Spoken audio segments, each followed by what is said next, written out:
Some of you may be familiar with this little anecdote about how the tracks in the American railroads are 4 feet 8 inches apart, and it's because the British expats who built them based it off of their railroads where the tracks were 4 feet 8 inches apart, and it's because Romans used to roll their chariots through the British countryside, and the wheels for those were 4 feet 8 inches apart. The idea being that they're this wide because we were doing things the way we've always done them. Sorry, that's not true.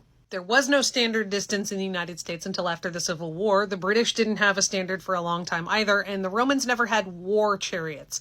Chariots were used in races. It would be like saying America's wore Chevy Camaros. The reason I bring this up is because it's difficult to tell people that stuff like this isn't true. It's no fun telling people that things like this isn't true. And the reason is because our brains love stories. And this is a really fun story. And so when we hear stories like that, we want it to be true. And then when someone like me comes along and says, it's not true, but we need to be on board with facts and data, even when it doesn't tell a good story. When we read research papers that have things like this, oh, we found out that this correlates with this, or we found out that this negatively correlates with this, that lights up those emotional centers in our brain because that's a good story. When a research paper says something like, well, we didn't find any correlation, there's no story there. But these findings are just as important as these findings. So sorry to be a buzzkill, but I am on board with the truth.